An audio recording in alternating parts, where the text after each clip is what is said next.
Hello विद्यार्थी मित्रांनो, welcome to global online Marathi.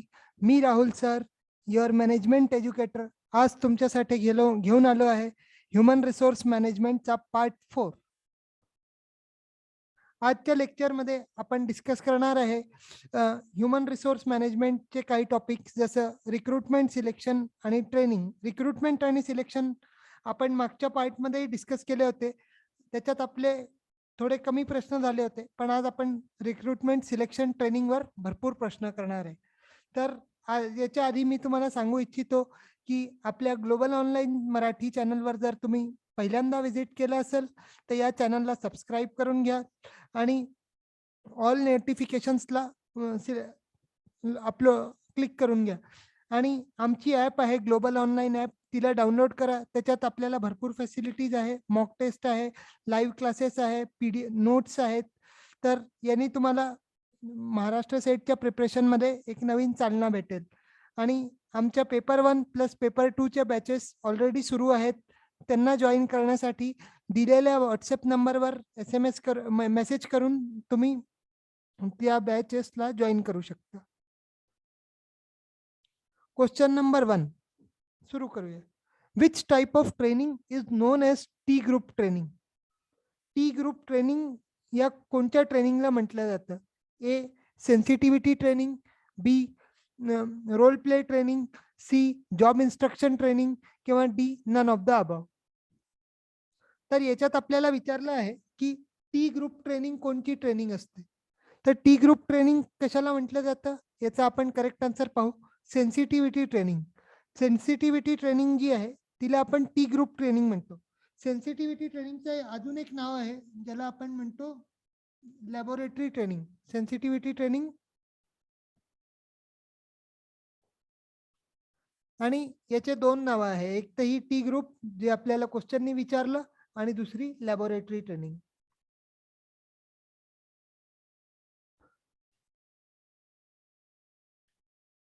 Sensitivity training, role play तर आपल्याला माहिती आहे की वेगळे वेगळे रोल्स आपल्याला दिले जातात. त्याला आपल्याला वेगळे वेगळे जे आपल्या पोस्ट आहे ऑर्गनायझेशनमध्ये त्याच्या रोल्सला आपल्याला जे परफॉर्म करायचं असतं, म्हणजे असं काल्पनिक रूपात, तर त्याला आपण म्हणतो role play. Job instruction training म्हणजे काय की जे आपल्याकडे इन्स्ट्रक्शन्स आहे, इन्स्ट्रक्शन जे दिले जातात काम करताना, that is called job instruction training. आणि राहिलं सेन्सिटिव्हिटी ट्रेनिंग. सेन्सिटिव्हिटी ट्रेनिंगमध्ये काय होतं की वेगळे वेगळे जे ग्रुप्स, एम्प्लॉईचे ग्रुप्स असतात, आणि ते एम्प्लॉईचे ग्रुप्स जे आहे हे आपल्या स्वतःचं बिहेवियर आपला कसं आहे हे how others are feeling about our behaviour, अशा पद्धतीने सेन्सिटिव्हिटी ट्रेनिंगच्या थ्रू ते लर्न, म्हणजे ट्रेनिंग घेतात की कोणत्या परिस्थितीत कसं चांगल्यात चांगलं वागता यावं. Question number 2, which of the following is the last step in the training process? Training प्रोसेसमध्ये कोणती स्टेप लास्ट असते हे विचारलंय. A, instruction based training, B, validation, C, evaluation of training programme, आणि डी, ट्रेनिंग नीड अनालिसिस. तर याच्यात आपल्याला विचारलेलं आहे लास्ट स्टेप कोणती आहे. लास्ट स्टेप, तर बरेचदा असं होतं की जेव्हा इव्हॅल्युएशन शब्द येतो, इव्हॅल्युएशन ते सगळ्यात कारण पहिले तुम्ही बनवल्यावर त्याला फॉर्म कराल, फॉर्म केल्यावर इम्प्लिमेंट कराल, इम्प्लिमेंट केल्यावर त्याला इव्हॅल्युएट करणंही आवश्यक आहे. तर जी इव्हॅल्युएशनची जी स्टेज असते ती मोस्टली लास्ट स्टेज असते. तर याच्यात आपला करेक्ट आन्सर आहे option C, evaluation of training programme. आता सेन्सिटिव्हिटी ट्रेनिंगसाठी मी एक्सप्लेनेशनही आणली आहे. तर याच्यात काय आहे की the most commonly organisation set development intervention is sensitivity training. ऑर्गनायझेशनच्या डेव्हलपमेंट किंवा ऑर्गनायझेशनमध्ये जे चेंजेस करायचे आहे आपल्याला, त्याच्यासाठी कोण हेल्पफुल असतं? Training, sensitivity training. It is called laboratory training. तुम्हाला आधी सांगितलं मी मागच्या स्लाइडमध्ये की सेन्सिटिव्हिटी ट्रेनिंगचे दोन नावं आहे, एक टी ग्रुप ट्रेनिंग आणि लॅबोरेटरी ट्रेनिंग. तर हे काय, it is conducted by creating and experimental laboratory situation. म्हणजे वेगळ्या वेगळ्या सिच्युएशन कंडक्ट केल्या जातात आणि तिथे एम्प्लॉईजला एक सोबत बोलवलं जातं, त्यांचे ग्रुप्स बनवले जातात आणि त्यांचे जे रिॲक्शन्स असतात ते रिॲक्शन कशी असतात, अनस्ट्रक्चर्ड असतात. आता उद्या जर तुम्हाला कोणी म्हटलं की स्ट्रक्चर्ड रिॲक्शन असतात सेन्सिटिव्हिटी ट्रेनिंगमध्ये, तर हे काय होईल, पूर्णपणे चुकीचं होईल. पण आणि जे लास्ट पॉइंट आहे आपला, जे मेंबर्स आहे त्यांना काय केलं जातं, एनकरेज केलं जातं की ते जे न्यू मेंबर्स आहे आणि जे न्यू इंडिव्हिज्युअल बिहेवियर्स आहे त्याच्यासोबत इंटरॅक्ट करावे. आय होप आता सेन्सिटिव्हिटी ट्रेनिंगचा कन्सेप्ट आपल्याला क्लिअर झाला असेल. सेन्सिटिव्हिटी ट्रेनिंगचे 2 नावं परत रिपीट करतो मी. सेन्सिटिव्हिटी ट्रेनिंग म्हणजे एक तर टी ग्रुप ट्रेनिंग आणि दुसरा लॅबोरेटरी ट्रेनिंग. याला जर आपल्याला लक्षात ठेवायचं आहे तर आपण एक शब्द लक्षात ठेवायचा, LST, last. Laboratory training, sensitivity training आणि टी ग्रुप ट्रेनिंग. ठीक आहे.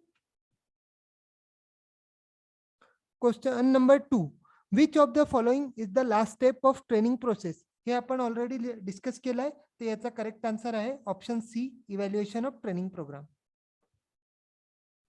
कारण जी नीड अनालिसिस आहे, नीड अनालिसिस ही फर्स्ट स्टेप आहे. Training need analysis that is first step of training programme. आणि जी नंतर जी इन्स्ट्रक्शन बेस्ड ट्रेनिंग आहे दॅट इज म्हणजे जस्ट असंच तुम्हाला देऊन दिलं. व्हॅलिडेशन म्हणजे काय, की तुम्ही जो प्रोग्राम सेट केला आहे तो बरोबर आहे की नाही त्याला चेक करणं.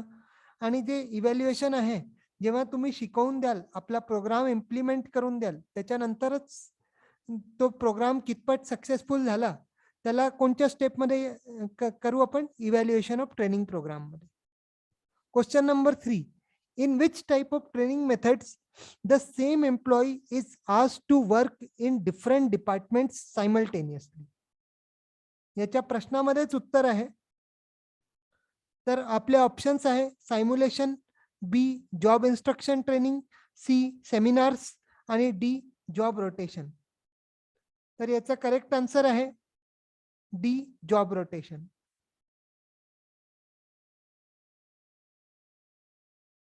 आता आधी आपण ही ट्रेनिंग प्रोसेस पाहून घेऊ.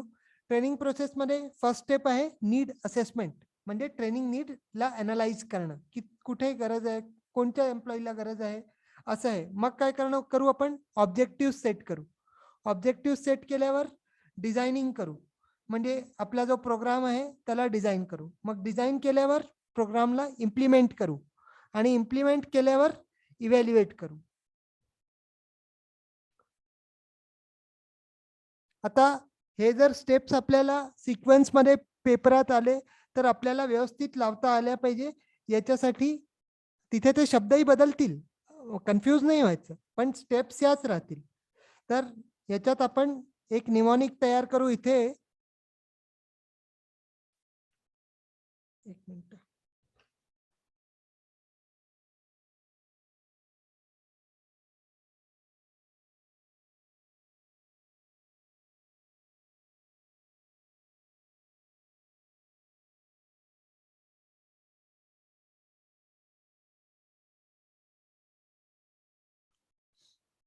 ऑडी गाडी असते ना, ऑडी, तशीच आपण लक्षात ठेवायचं औडी, एओडाय असं, एओडाय असं लक्षात ठेवायचं. म्हणजे नीड असेसमेंट, ऑब्जेक्ट सेटिंग ऑब्जेक्टिव्हचा ओ, मग डिझायनिंग, इम्प्लिमेंटिंग आणि इव्हॅल्युएशन.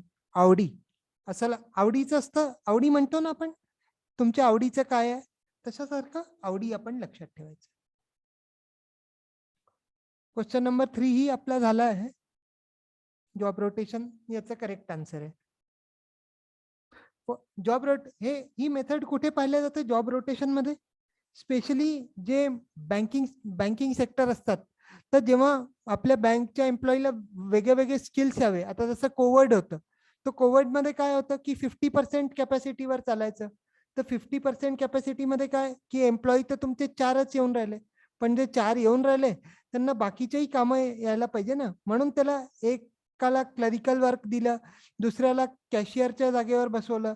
तर अशा याच्यात काय करायचं की हा जो क्लर्क आहे, हा एक दिवस इकडे कॅशचा एम्प्लॉई आहे, एम्प्लॉई एकच राहील, पण तो एक दिवस कॅशमध्ये बसेल आणि दुसऱ्या वेळी अर्धा तास क्लरिकल डिपार्टमेंटमध्ये बसेल. म्हणजे आपलं काम तो जे करतोय ते तो व्यवस्थित शिकेल. आणि प्लस त्याला क्लरिकलचेही कामं येतील. That is job rotation. आता सेमिनार्स म्हणजे काय? सेमिनार हे आपल्या कॉलेजमध्ये बरेचदा होतात, आपण पाहिलेलेच आहे. तर सेमिनार म्हणजे एक फॉर्मल प्रोग्राम ज्याच्यात एका टॉपिक किंवा एका जे वेगळे सिच्युएशन्स असतात त्याच्याशी संबंधित जे एक्सपर्ट्स येतात ते येऊन आपल्या पीपीटीच्या थ्रू प्रेझेंटेशन वगैरे देतात. That is called seminar. आणि सिम्युलेशन मध्ये काय होतं की आर्टिफिशियल एन्व्हायरमेंट क्रिएट केला जातो. आर्टिफिशियल जे आहे एन्व्हायरमेंट क्रिएट केला जातो कशासाठी? की ज्याच्यात ज्या एम्प्लॉईला ओरिजिनली जसं क्लायमेट ज्या क्लायमेटमध्ये त्याला वर्क करायचं आहे तसं आपण कॉम्प्युटराइज्ड किंवा व्हर्च्युअली असं क्लायमेट तयार करतो. मोस्टली व्हर्च्युअली हे होत नाही, फिजिकलीच असतं. की हे डिपार्टमेंट जे आहे ते ऑर्गनायझेशन पेक्षा थोडं वेगळं असतं. फॉर एक्झाम्पल याच्यात सगळ्यात चांगले पायलट किंवा जे शिप्सचे ड्रायव्हर असतात यांना कसं केलं जातं की एक असा सायम्युलेटेड एन्व्हायरमेंट असतो, कॉम्प्युटराइज्ड म्हणा किंवा तिथे असा ऍक्च्युअल प्लेन नसतो, पण त्यांना ट्रेनिंग दिले जाते की प्लेनला कसं व्यवस्थित उडवायचं, कसं लँडिंग करायचं, या सगळ्या छोट्या छोट्या गोष्टीची ट्रेनिंग दिल्या जाते. तर this is another environment other than actual work environment. So it is called simulation. Question number 4. Which of the following is not the key characteristics of quality improvement program? म्हणजे क्वालिटी इम्प्रुव्हमेंट प्रोग्राम ची characteristics कोणची नाही आहे हे सांगायचं आहे. A education, B training, C team work आणि D short term goal perspective. I hope याचा आन्सर आपल्याला आला असेल. The correct answer is option D, short term goal prospective. कारण जर कसं आहे की जर आपल्याला क्वालिटीला इन्क्रीज करायचं आहे, क्वालिटीला इन्क्रीज जर करायचं आहे तर काय राहील की आपल्याला फोकस जो आहे तो लॉंग टर्म घेऊन चालावं लागेल. लॉंग टर्म जर जास्ती दिवस जर तुम्ही चांगली क्वालिटी द्याल तर कस्टमर तुमच्याकडे येईल. So that is long term goal prospective. आणि जे एज्युकेशन, ट्रेनिंग आणि टीम वर्क आहे हे तर याचे क्वालिटी एन्हान्स करण्याची फारच गरजेची आहे. कारण एज्युकेशन जर तुम्हाला चांगली नॉलेज असली तर तुम्ही चांगलं क्वालिटी प्रोडक्शन करू शकाल. प्लस ट्रेनिंग दिली त्याच्यातही क्वालिटी इम्प्रूव्ह होईल. आणि जे टीम वर्क आहे मिळून काम कराल, वेगळ्या वेगळ्या ओपिनियन्स राहतील, चांगले चांगले मल्टिपल माइंड्स एका वेळी वर्क करतील तर क्वालिटी वाढेल. पण हे जे शॉर्ट टर्म आहे हे चुकीचं दिलं गेलं आहे. म्हणून जे क्वालिटी इम्प्रूव्हमेंट आहे that is long term, not short term. So option D is correct. कारण विचारलं काय, not विचारलं. Question 5. The process of searching for prospective employees and stimulating them to apply for job in an organization is termed as dash. परवाच आपण याच्याशी related केला आहे, म्हणून please don't make it wrong. Option A placement, B staffing, C procurement आणि D recruitment. तर आपला correct answer आहे recruitment. Option D recruitment is the right answer. कारण स्टाफिंग आपण मागेच डिस्कस केलं की हे मॅनेजरियल फंक्शन आहे. प्रोक्युरमेंट म्हणजे काय की तुम्ही सामान विकत घेऊन जे येतात किंवा नवीन सामान घेतात, दॅट इज कॉल्ड प्रोक्युरमेंट. आणि प्लेसमेंट म्हणजे काय की जो कॉलेज आहे किंवा जे मोठे मोठे ऑर्गनायझेशन्स आहे ते आपल्या एम्प्लॉईजला काय करतात की दुसरीकडे काम कंपनीजमध्ये जॉब मिळवून देतात, तर that is called placement. Question number 6. A formal record of individual appeal or intention for employment that helps in gathering information about the candidate is called as. परत एकदा सांगतो. A formal record of an individual appeal or intention for employment that helps in gathering information about the candidates is called as. म्हणजे एक formal record असतो ज्यांनी आपल्याला काय मिळतं की कोणत्या कॅन्डिडेट्सला एम्प्लॉयमेंट हवी आहे त्याला आपण काय म्हणतो. Option A employee data, option B application blank, option C employment information system आणि ऑप्शन डी डेटा बँक. तर याचा करेक्ट आन्सर आहे ऍप्लिकेशन ब्लँक. जेव्हा सिलेक्शन प्रोसेस सुरू होते तेव्हा आपण जेव्हा कॅन्डिडेट इंटरव्ह्यू द्यायला येतो, सपोज हे ऑर्गनायझेशन आहे आणि इथे हा कॅन्डिडेट आलेला आहे इंटरव्ह्यू द्यायला. हा छानसा कॅन्डिडेट बनवू आपण.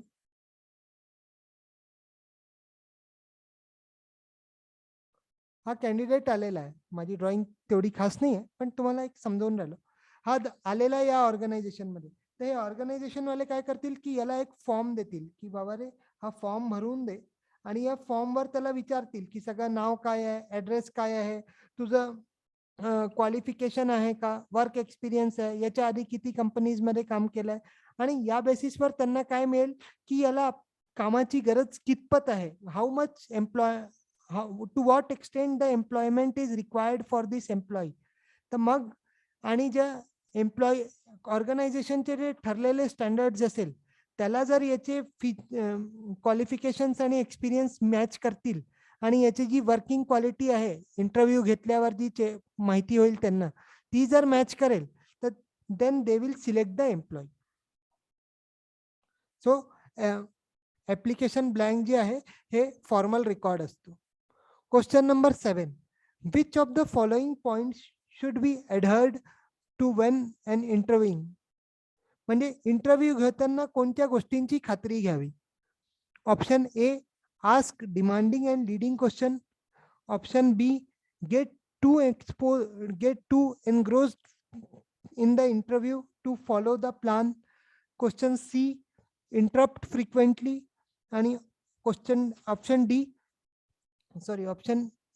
option D, the most make the candidate feel comfortable and relaxed. तर याच्यात विचारलंय की कोणत्या गोष्टीची खात्री घ्यावी. तर ए बी सी जर आपण पाहाल, ए बी आणि सी या तिन्ही ऑप्शन्स काय आहे, निगेटिव्ह आहे. कारण पहिल्या याच्यात म्हटलं की लीडिंग क्वेश्चन विचाराल. अरे बाबा कॅन्डिडेट तुम्ही इंटरव्ह्यू घ्या बसलाय, इंटरव्ह्यू घेत आहे की कोर्टमध्ये घेत आहे एम्प्लॉईला. कोर्टमध्ये लीडिंग क्वेश्चन ही विचारणं चुकीचं असतं. तर म्हणून लीडिंग क्वेश्चन विचारू नये, म्हणून तुमचा ऑप्शन ए कॅन्सल झाला.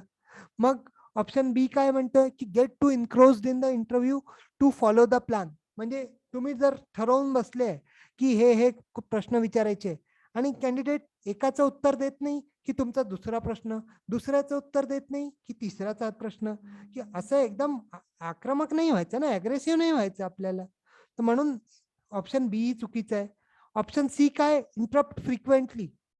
For example, tell me your about your self हा पहिला क्वेश्चन असतो मोस्टली इंटरव्ह्यू घेणाऱ्यांचा.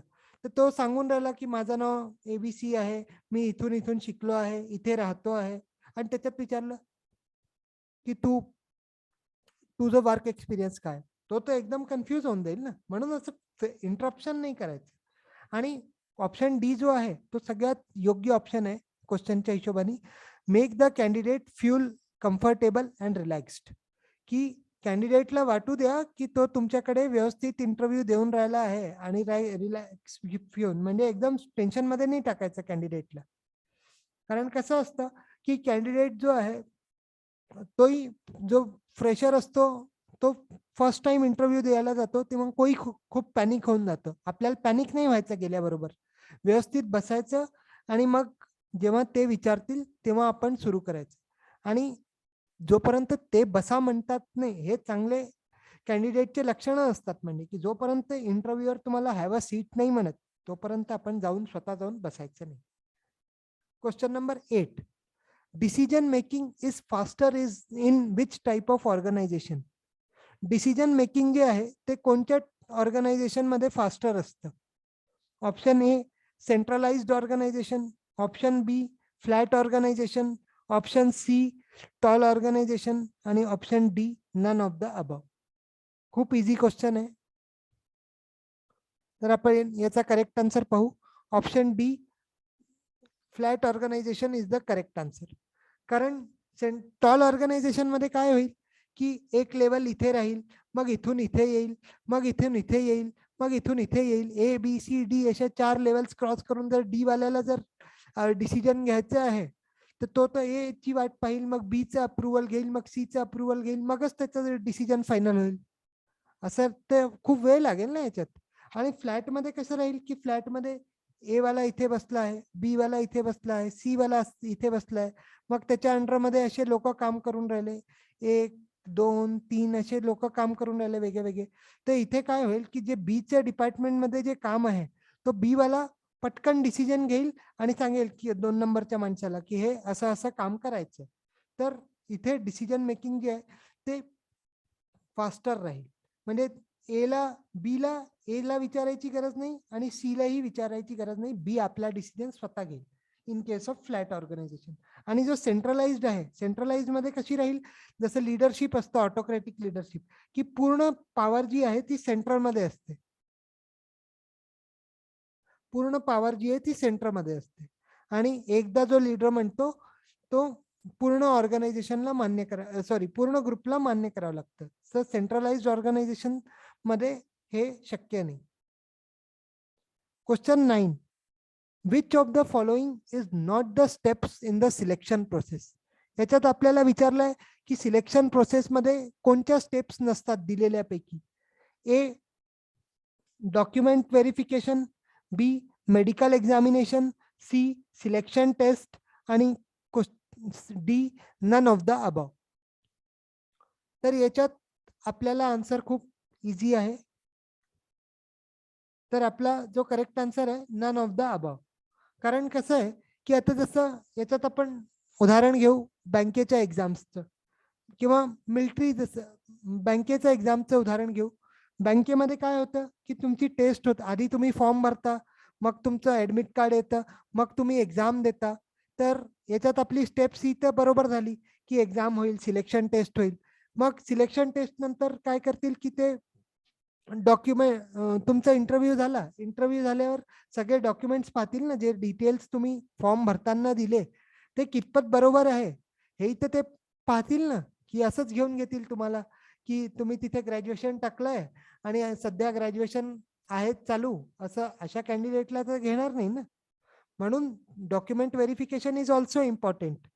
आणि ऑप्शन बी जे आहे मेडिकल, हे बँकेत वगैरे होणार नाही मेडिकल वगैरे टेस्ट, पण जे मिलिटरी आहे किंवा इतर गव्हर्नमेंटचे एजन्सीज आहे, इथे मिलिटरीची एक्झामिनेशन ही घेतल्या जाते. That's why these are parts of selection steps. आता आपण स्टेप्स ऑफ सिलेक्शनला पाहू.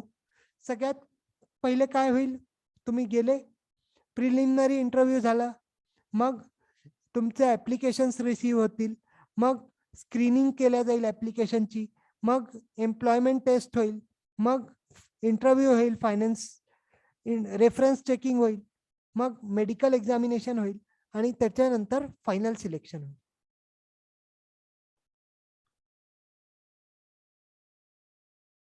तर याच्यात आपल्याला ह्या ज्या 3 स्टेप्स आहे, रेफरन्स चेकिंग जे आहे ते कशात येईल, डॉक्युमेंट व्हेरिफिकेशनशी संबंधित आहे. मेडिकल एक्झामिनेशन तर आपण ऑप्शन मध्ये पाहिलं.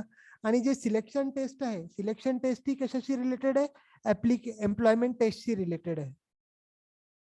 म्हणून कधी कधी काय होतं की तुम्हाला स्टेप्स जे आहे ते अशा पूर्णपणे वर्डिंग चेंज करून देतात एक्झाम वाले.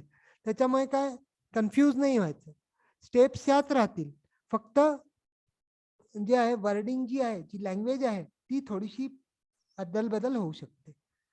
I hope selection process changes clear असेल. तर याच्यात परत एकदा रिपीट करून देतो मी स्टेप्स. प्रिलिमिनरी इंटरव्ह्यू, मग ऍप्लिकेशन घेऊ, मग त्याच्यानंतर ऍप्लिकेशनला पाहू, मग त्याच्यानंतर टेस्ट घेऊ, टेस्ट नंतर इंटरव्ह्यू घेऊ, इंटरव्ह्यू नंतर चेक करू सगळे डॉक्युमेंट्स वगैरे व्यवस्थित आहे की नाही. मग तरी आमचं समाधान तरी नाही झालं, बघ कॅन्डिडेट कसा आहे, फिट आहे की नाही, मेडिकल टेस्ट एक्झामिनेशन घेऊ आणि मग ठरवू, अच्छा बाबा सगळ्या अँगलनी हा माणूस फिट आहे, आता आपण याला फायनली सिलेक्ट करू. आता सिलेक्शन प्रोसेसचा क्वेश्चन चुकीचा करायचा नाही. Question number 10. Which of the following is not on the job training methods. आता याच्यात विचारलंय की job on the job training method कोणची नाही आहे, हेही सांगितलंय आता. Option A job rotation, B job instruction training, C case study आणि डी अंडर स्टडी. तर याचा आपला करेक्ट आन्सर आहे. आपल्याला विचारलंय की ऑन द जॉब कोणती नव्हती, तर आपला करेक्ट आन्सर आहे ऑप्शन सी, केस स्टडी. कारण केस स्टडी काय आहे? Case study is off the job method. Off the job का बरं आहे म्हणाल तुम्ही? कारण ऑफ द जॉब तुम्हाला काही काम करताना एखाद्याचं केस देऊन देतील का वाचत बसा म्हणून? सपोज कोणी जे सक्सेसफुल एंटरप्रेन्युअर्स आहे, त्याची जर तुम्हाला केस स्टडी दिली, फॉर एक्झाम्पल आपले मार्क झकरबर्ग आहे, यांच्या जर केस स्टडी तुम्हाला काम करताना देतील का? नाही. त्याच्यासाठी तुम्हाला स्पेशल अरेंज करतील, 1 आठवडा 2 आठवडा असं ऑफ द जॉब बाहेर नेतील. त्याच्यात वेगळ्या वेगळ्या ऍक्टिव्हिटीजच्या थ्रू ते केस स्टडीज करवतील तुम्हाला. आणि केस स्टडीज जी आहे ते that is considered as off the job training method. आता आपण इथे फिगर पाहू ही की ट्रेनिंग मेथड्स जे आहे ते 2 कॅटेगरीजमध्ये विभाजित केल्या जातात. एक on the job training method आणि दुसरी off the job training method. On the job training method मध्ये काय येतं की vestibule training, B apprenticeship training, C coaching training, D orientation induction training, मग अंडर स्टडी, मग जॉब रोटेशन, मग assistance to training method आणि मग टीचिंग मशीन मेथड. मग हे सगळे ऑन द जॉब होते. आता ऑफ द जॉब पाहू आपण. Conference, lecture, seminar. 2 internship training. Third discussion classroom training. मग question point 4 case study. Point 5 role play. मग मॅनेजमेंट इन्स्टिट्यूशन, ब्रेन स्टॉर्मिंग आणि सेन्सिटिव्हिटी ट्रेनिंग. याच्यातले आपण जे पाहिले, सेन्सिटिव्हिटी ट्रेनिंग आपण ऑलरेडी मागच्या क्वेश्चन मध्ये डिस्कस केलंय. म्हणजे काय की लॅबोरेटरी बेस्ड ट्रेनिंग असते किंवा टी ग्रुप ट्रेनिंग असते. त्याच्यात सिच्युएशन्स मध्ये वेगळ्या वेगळ्या एम्प्लॉईचा ग्रुप बनवून आपण त्यांना रिॲक्शन त्यांची मॉनिटर करतो आणि त्या रिॲक्शननी ते लोक शिकतात वेगळ्या वेगळ्या ग्रुपकडनं. आता जी ब्रेन स्टॉर्मिंग असते, ब्रेन स्टॉर्मिंग मध्ये काय करतात की तुम्हाला ग्रुप बनवतात वेगळ्या वेगळ्या 5-6 लोकांचा आणि त्यांच्या थ्रू एक टॉपिक देतात त्यांना आणि ते टॉपिकवर ते आपले आपले आयडियाज जनरेट करतात. That is called brainstorming. मग management instruction, management institution. Management institution मध्ये काय असतं की ऑर्गनायझेशनचे आपले इन्स्टिट्यूशन्स असतात वेगळे, कोणी टाय करून घेतात ते की या ऑर्गनायझेशनचं या एम्प्लॉईचं टायपिंग चांगलं नाहीये, याला आपल्याला टायपिंग शिकवायचंय, तर ते तुम्हाला एखाद्या इन्स्टिट्यूशन मध्ये पाठवतील. तसं तर हे टायपिंगची एक्झाम्पल चुकीची आहे म्हणा, कारण टायपिंग हे आजचं मोस्ट नेसेसिटी स्किल आहे, म्हणजे जे तुम्हाला आलंच पाहिजे. किंवा टॅली आहे, सपोज टॅलीची जर ट्रेनिंग द्यायची आहे तर ते वेगळ्या इन्स्टिट्यूशन मध्ये पाठवतील. मग रोल प्ले, रोल प्ले मध्ये काय करतील की एक जो सबऑर्डिनेट आहे, सबऑर्डिनेट जो आहे तो मॅनेजरचा रोल करेल आणि जो मॅनेजर आहे तो सिनियर मॅनेजरचा रोल करेल. असं वेगळ्या वेगळ्या जे अप्पर लेवलचे जे ऑर्गनायझेशन जे पोस्ट आहे तिथे कसं काम केलं जातं याची ट्रेनिंग कशाने दिली जाईल? रोल प्ले मेथडनी दिली जाईल. मग केस स्टडी मध्ये काय होईल की केस स्टडी मध्ये तुम्हाला वेगळे वेगळे सिच्युएशन बेस्ड किंवा एक्सपर्टचे केस दिले जातील, त्याला तुम्हाला खूप इनडेप्थ स्टडी केलं जाईल. मग पॉइंट 3 जो आहे ऑप्शन ऑफ द जॉबचा, डिस्कशन क्लासरूम ट्रेनिंग, याच्यात काय केलं जाईल की वेगळ्या वेगळ्या ग्रुपमध्ये डिस्कशन केलं जाईल. मग इंटर्नशिप ट्रेनिंग, हे तर सगळ्यांनीच केलं असेल की जेव्हा तुम्ही MBA ला असता किंवा MCOM ला असता तेव्हा MCOM म्हणजे MBA तर हे मॅन्डेटरी असतं की जे आपलं समर इंटर्नशिप प्रोग्राम म्हणतो आपण SIP, त्याच्यात कंपनीवाले काय आपल्याला म्हणतात ना की तुम्हाला फर्स्ट सेमिस्टर झाल्यावर सेकंड सेमिस्टर झाल्यावर थर्ड सेमिस्टरच्या आधी ते जो पिरियड उरतो मध्ये तिथे ते 45 डेजचा इंटर्नशिप देतात. म्हणजे एक किंवा कॉलेजच अलॉट करून देतं किंवा तुम्हाला स्वतःला पाहावं लागतं आणि याचे मार्कही मिळतात. इंटर्नशिप PPT बनवून एक रिपोर्ट बनवून द्यावी लागते आपल्याला कॉलेजला, युनिव्हर्सिटीला, त्याचे मार्कही भेटतात. मग ऑप्शन 1 पॉइंट 1 काय होतं? कॉन्फरन्स, लेक्चर आणि सेमिनार. कॉन्फरन्सेस म्हणजे काय की जे स्ट्रक्चर्ड प्रोग्राम्स आहेत, 3-3, 4-4 दिवस चालून राहिले एका टॉपिकवर, दॅट इज कॉन्फरन्स. लेक्चर म्हणजे आपण जसं हे सुरू आहे आपलं दॅट इज लेक्चर, आणि सेमिनार म्हणजे कसं की फॉर्मल एखाद्या टॉपिकवर कोणी एक्सपर्ट येतो आणि तो आपला त्या टॉपिकशी रिलेटेड आपल्याला इन्फॉर्मेशन देतो. आता आपण पाहू on the job. On the job training मध्ये काय होतं की जे वेस्टिब्युल ट्रेनिंग असते, वेस्टिब्युल ट्रेनिंग ही सायम्युलेशन सारखी असते.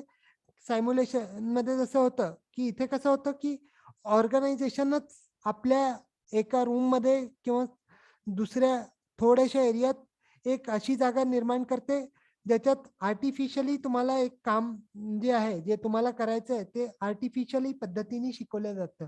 म्हणजे ओरिजिनली तुम्हाला तुमच्याकडनं ते काम नाही करवणार, पण असं असं हे काम करावं लागतं. त्या हिशोबाने डुप्लिकेट अप्लायन्सेसच्या थ्रू ते तुमच्याकडनं काम करून घेतील. अप्रेंटिसशिप, अप्रेंटिसशिप म्हणजे हे मेडिकलवाले करतात, की डॉक्टर तुम्ही जेव्हा मोठ्या-मोठ्या हॉस्पिटल्समध्ये पाहिले असाल, की डॉक्टरांच्या बाजूला एक अशा स्टुडंट्स बसले राहतात. ते काय करतात? शिकतात डॉक्टरच्या अंडरमध्ये, की डॉक्टर कसा चेक करतो किंवा कसं मग पेशंटशी कन्सल्ट करतो का, कसे नोट्स घेतो. तर असे ज्या गोष्टी आहे हे कशात शिकवले जातात अप्रेंटिसशिपमध्ये. मग कोचिंग ट्रेनिंग बाय सुपरवायझर्स. जेव्हा जेव्हा एम्प्लॉई नवीन येतो ऑर्गनायझेशनमध्ये तेव्हा त्याला काही फारसं तर माहीत नसतं. तर त्याच्यात काय करतो की जो सुपरवायझर आहे तो त्याला मेंटरिंग करतो, म्हणजे कोचिंग देतो की असं असं करायचंय. हे या गोष्टी आहे, इथे प्रोडक्शन होतं, इथे आमचं इथे इथून प्रोडक्शन केल्यावर इथे आणायचं, मग या स्टोअरमधनं सामान असं बाहेर न्यायचं, मग इथे इन्व्हेंटरी रूममध्ये ठेवायचं, काउंटिंग रूममध्ये ठेवायचं. तर that is part of coaching. मग डी ओरिएंटेशन आणि induction training.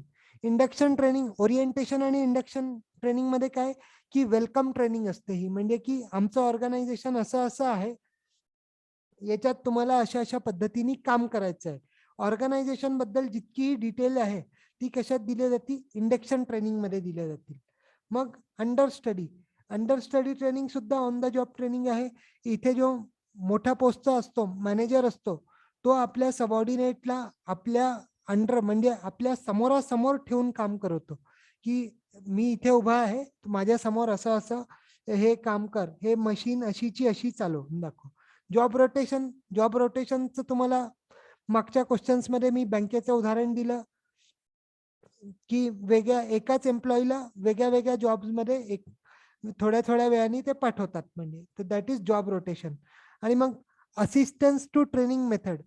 Assistance to training method म्हणजे काय की एम्प्लॉईला येतं सगळं, पण मॅनेजर काय करतो त्याला असिस्ट करतो, म्हणजे हेल्प करतो थोड्या थोड्या प्रमाणात. तर that is called assistance to training method. आणि जी आहे teaching machine method. Teaching machine method म्हणजे काय की काही जे मशीन ऑर्गनायझेशन्स असतात तिथे काय होतं की अशा ऑडिओ व्हिज्युअल मशीन्स लागले असतात. त्या काय करतात की त्या जसं तुमचं प्रोडक्शन झालं की ते तुम्हाला नेव्हिगेट करतात, एरोज दाखवतात की इथे हे सामान नेऊन आता इथे ठेवा, इथे हे बटन दाबा, असं स्क्रीनवर सुरू राहतं की नाही. तर that is called teaching machine method. मग आजचा शेवटचा question, the selection test which are associated with checking of intelligence and analytical skills are termed as. असे कोणते टेस्ट आहे ज्याच्यात आपण कॅन्डिडेट्सचे इंटेलिजन्स आणि अनालिटिकल स्किल्सला पाहतो? A medical test, B aptitude test, C situation test किंवा D aptitude test, sorry C situational test आणि डी ऍटिट्यूड टेस्ट. तर याचा आपला करेक्ट आन्सर आहे option B aptitude taste.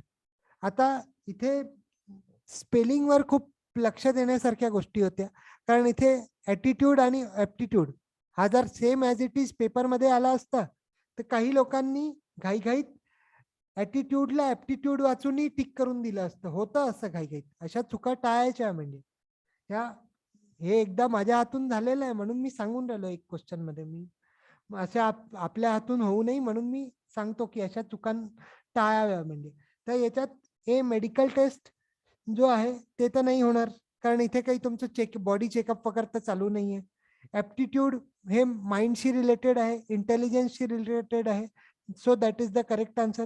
Situation based test, इथे काही हेही नाही दिलं की ऑर्गनायझेशनच्या एखाद्या भागात आग लागली आणि तुम्ही काय कराल असं तुम्हाला विचारलंय. म्हणून सिच्युएशन बेस्ड टेस्ट हेही नाही होणार. आणि ॲटिट्यूड, इथे काही तुमची सायकॉलॉजी काही चेक नाही होऊन राहिली. So that is attitude test, it's also incorrect. याच्यासोबतच आजचा सेशन आपण इथे एंड करू. Thank you, bye. आणि आपली प्रिपरेशन जोरात चालू राहू द्या. पुन्हा भेटू आपण उद्या नवीन क्लासमध्ये. तोपर्यंत बाय.